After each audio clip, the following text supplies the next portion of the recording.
৬৮তম বাণীপুর লোক উৎসব প্রাঙ্গণ থেকে আপনাদের সবাইকে স্বাগত জানাচ্ছি। আমার পেছনেই দেখতে পাচ্ছেন কৃষি প্রদর্শনী চলছে। আজকের এই ভিডিওতে আমি আপনাদের কৃষি প্রদর্শনী ঘুরিয়ে দেখাবো। চলুন শুরু করা যাক। প্রতি বছর বাণীপুর লোক উৎসবের প্রদর্শনী প্রাঙ্গণে কৃষি প্রদর্শনী হয়ে থাকে, এবছরও তার অন্যথা হয়নি। এগুলো কামরাঙা, পেছনেই দেখতে পাচ্ছেন কিছু কুমড়ো রয়েছে। ২০২৪ সালের বাণীপুর লোক উৎসবের কৃষি প্রদর্শনী দেখছেন।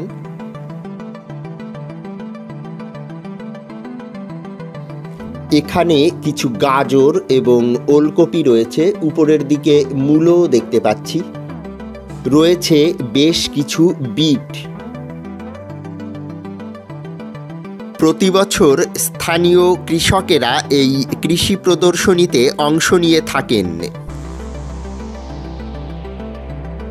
লাউ, কুমড়ো, মূলো, ওলকপি সহ সমস্ত ধরনের তরিতরকারি এখানে প্রদর্শিত হয়।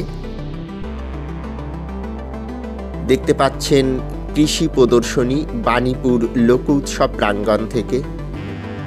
এই কৃষি প্রদর্শনী মেলা প্রাঙ্গণকে আরও প্রাণবন্ত করে তোলে।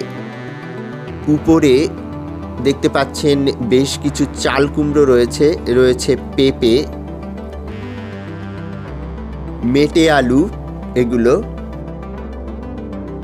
দেখুন কত বড় মেটে আলু হয়েছে, রয়েছে বেশ কিছু বেগুন। ওপরের দিকে কিছু গাছ পাকা পেঁপে রয়েছে। এবছরের এই বেগুনগুলো কিন্তু দেখার মতো, অনেকটাই বড়। দেখুন কত বড় একটি কুমড়ো আমরা দেখতে পাচ্ছি এবারের এই কৃষি প্রদর্শনীতে। এদিকটাতে রয়েছে গাজর, পেঁয়াজ, উপরের দিকে বেশ কিছু লাউ রয়েছে। দেখুন বন্ধুরা, খুব সুন্দর একটি অ্যালোভেরা গাছও এনে রাখা হয়েছে এই প্রদর্শনীতে। এখানে আমরা দেখতে পাচ্ছি হলুদ, প্রচুর হলুদ রয়েছে। হলুদ তুলে এনে এই কৃষি প্রদর্শনীতে প্রদর্শিত হচ্ছে এবছর।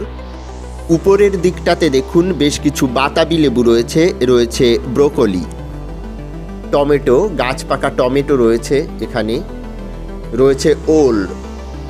এদিকটাতে দেখতে পাচ্ছি প্রচুর ফুলকপি রয়েছে, রয়েছে বাঁধাকপি। এখন শীতকাল, সেজন্যই শীতের তরিতরকারি প্রদর্শিত হচ্ছে বেশি করে। রয়েছে বেশ কিছু কলাও। আরেকটু উপরের দিকে লক্ষ্য করুন, রয়েছে প্রচুর নারকেল। প্রচুর নারকেল দেখা যাচ্ছে এই প্রদর্শনীতে। এবার কিন্তু প্রদর্শনীর প্রায় শেষ অংশে আমরা চলে এসেছি। সামনেই আপনারা দেখতে পাবেন প্রচুর কচু রয়েছে। বেশ বড় বড় কিছু কচু আমি আপনাদের দেখাবো। বাণীপুর লোক উৎসবের একটি অন্যতম প্রধান আকর্ষণ হলো এই কৃষি প্রদর্শনী। এই দেখুন বন্ধুরা, বেশ বড় বড় কিছু কচু রয়েছে এখানে। এই কৃষি প্রদর্শনী আমি প্রতি বছর দেখতে আসি, এবছরও এলাম। এখানে বেশ কিছু সিম এনে রাখা হয়েছে, রয়েছে শীতের কুল। এই দেখুন নারকেলগুলোকে আমি আবারও আপনাদের দেখাচ্ছি, আর উপরের দিকে রয়েছে কুল। বন্ধুরা, আজকের এই ভিডিওটি ভালো লাগলে একটি লাইক করে আমাকে উৎসাহিত করবেন, ভিডিওটি শেয়ার করে আরও বন্ধুদের দেখার সুযোগ করে দেবেন। এ ধরনের নতুন নতুন ভিডিও দেখার জন্য চ্যানেলটিকে সাবস্ক্রাইব করে পাশে থাকার অনুরোধ রইল।